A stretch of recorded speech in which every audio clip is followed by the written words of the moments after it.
Halo, apa kabar anak didik kami? Ibu harap dalam keadaan sehat ya. Tetap semangat dan jaga kesehatan. Baik, kita akan mulai pelajaran kita hari ini, maka simaklah video berikut. Mata pelajaran Bahasa Indonesia. Tentunya bersama saya, Sonta Hutapea, SPD.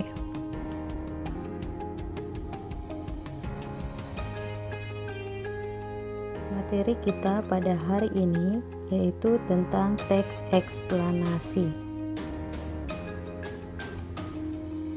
Teks eksplanasi adalah teks yang menjelaskan proses terjadinya atau terbentuknya suatu fenomena alam atau sosial.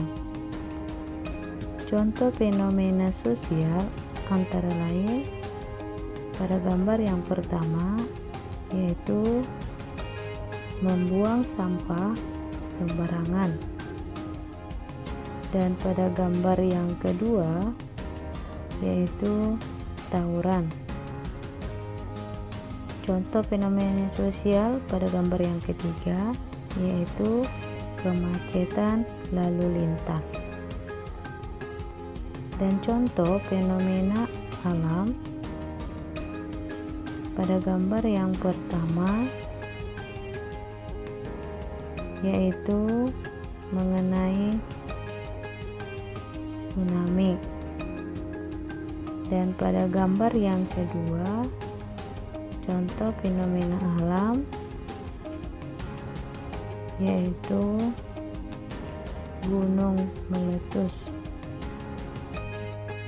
dan pada gambar yang ketiga contoh fenomena alam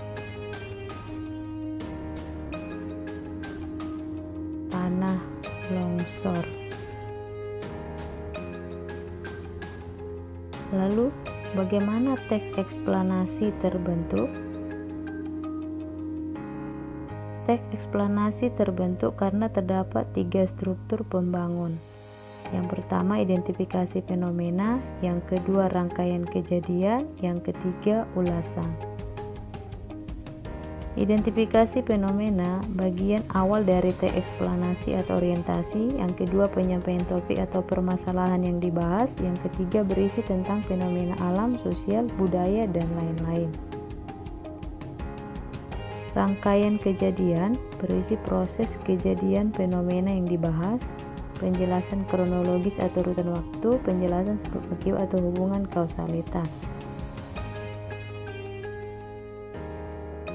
Bagian yang ketiga yaitu ulasan, yaitu bagian akhir atau berisi kesimpulan dari topik yang dibahas.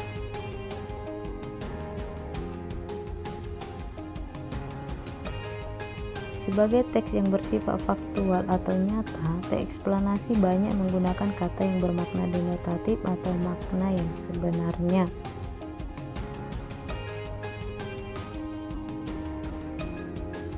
Teks eksplanasi berisi paparan proses baik secara kausalitas atau sebab akibat maupun kronologis atau urutan waktu, sehingga kebahasan teks eksplanasi banyak menggunakan konjungsi kausalitas dan kronologis.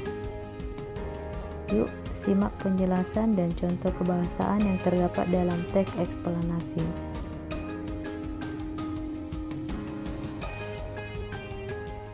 Konjungsi kausalitas yaitu menggunakan hubungan sebab akibat seperti antara lain, sebab, karena, oleh sebab itu, oleh karena itu, dan sehingga, dan lain-lain. Konjungsi kronologis yaitu menggunakan hubungan waktu seperti lalu, kemudian, selanjutnya, setelah, pada akhirnya, dan lain-lain. Setelah memahami struktur pembangun dan kaidah kebahasaan teks eksplanasi, maka hal yang perlu dipelajari adalah memperdalam langkah-langkah menyusun teks eksplanasi. Langkah-langkah menyusun teks eksplanasi yaitu menentukan tema atau topik, menentukan tujuan, mengumpulkan data, membuat kerangka, mengembangkan kerangka, menyunting teks eksplanasi. Sedangkan pola penyajian teks eksplanasi adalah pola kausalitas, sebab dapat berperan sebagai gagasan utama dan akibat sebagai rincian pengembangannya. Pola kronologis, kejadian-kejadian diceritakan secara urutan waktu. Tujuan teks eksplanasi menjelaskan proses terciptanya sesuatu yang terjadi secara alami, baik fenomena alam ataupun sosial. Demikianlah pembelajaran kita hari ini. Untuk tugas Ibu akan mengirim melalui WA Group. Semoga video ini dapat bermanfaat. Terima kasih.